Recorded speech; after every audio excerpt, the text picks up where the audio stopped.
Walter, Walter, le paradis latin, l'oiseau paradis, et surtout ce soir, le lancement d'une série apparemment de représentations pour l'Ukraine. Alors comment est venue l'idée et quel est le but exactement? Comment prononcer ces Ce qui se passe en Ukraine est quelque chose d'une gravité sans nom. Il y a 10 millions de réfugiés, plus du quart de la population moins d'un mois, 3 millions de personnes qui sont hors de leur pays. C'est une catastrophe sans précédent pour un pays qui est proche de nous, géographiquement, culturellement, humainement. Et donc c'était vraiment notre devoir de très vite se rassembler, de faire ce concert uni pour l'Ukraine qu'on a fait ce soir.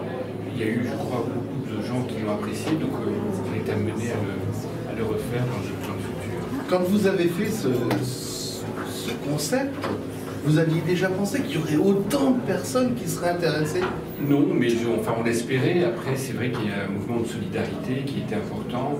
Et donc, toute la troupe, tous les chanteurs et chanteuses ont voulu participer à ce moment. Ils l'ont fait.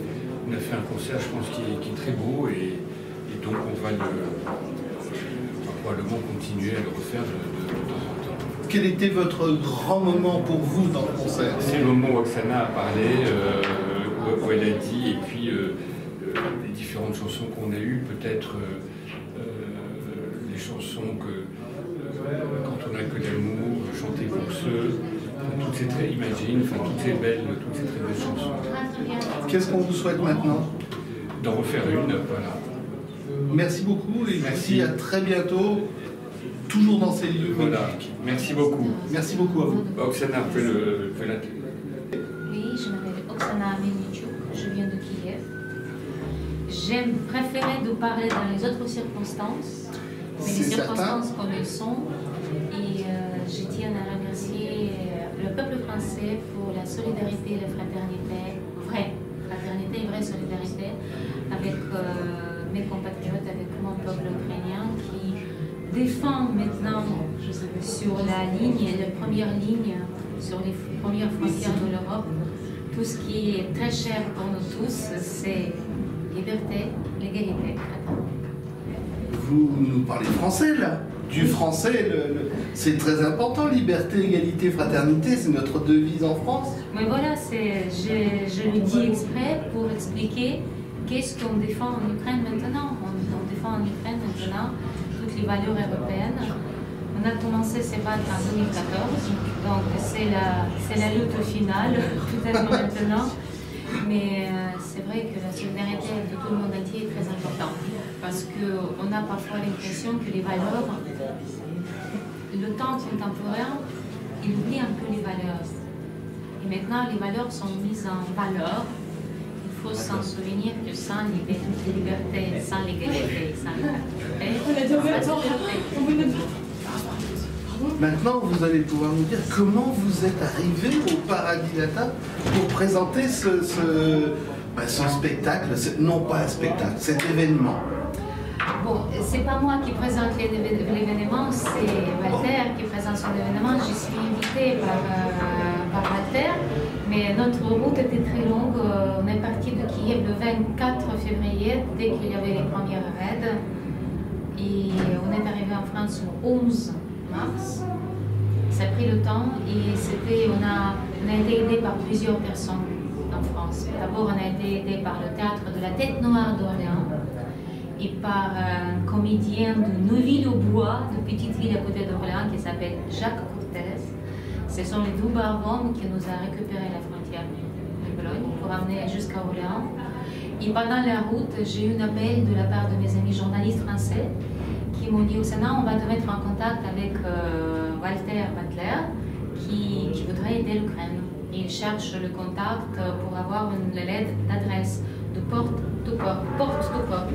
Comme ça, on s'est mis en contact avec Walter et comme j'étais en contact avec plusieurs organisations, les associations ukrainiennes, j'ai passé mon temps une semaine dans un refuge à côté de la frontière qui était refait et réinstallé pour les réfugiés, tandis qu'avant c'était la colonie des vacances pour les artistes. Donc j'ai vu comment les gens s'organisent sur place, mais c'est vrai que quand tu as moitié pays qui est déjà en ruine, tu as du mal à s'organiser logistiquement. Donc on a vraiment besoin de cette aide qui vient de l'extérieur. Celle de France, très important également. Et je sais qu'il y a beaucoup de gens qui ne veulent pas quitter le pays. Si on quitte notre pays, c'est parce qu'on n'a pas le choix, parce qu'on bombarde partout. Vous savez, on a changé les endroits, on a cherché les endroits qui sont éloignés des aéroports et des grandes routes pour trouver un endroit où nous pouvons attendre quand est-ce que nous pouvons se rendre à Kiev. Et en fait, comme nous avons des petits-enfants, on s'est dit qu'on a eu la proposition par Facebook. Il y avait juste les artistes français qui mis en annonce. Nous avons la camionne qui amène l'aide humanitaire à la frontière, nous pouvons récupérer les gens. Et ils ont eu du mal à trouver, parce que les gens ne veulent pas partir loin de leur pays. Donc, même quand mairie de la ville d'Orléans, ils ont envoyé 2 autocars pour récupérer les Ukrainiens, ils ont du mal de les remplir. Les gens, ils ne cherchent pas à tout prix de partir, de venir jusqu'à la France ou en Espagne, parce qu'on ne veut pas partir loin de nos frontières, il faut rester à côté pour se rendre dès que ça sera calme.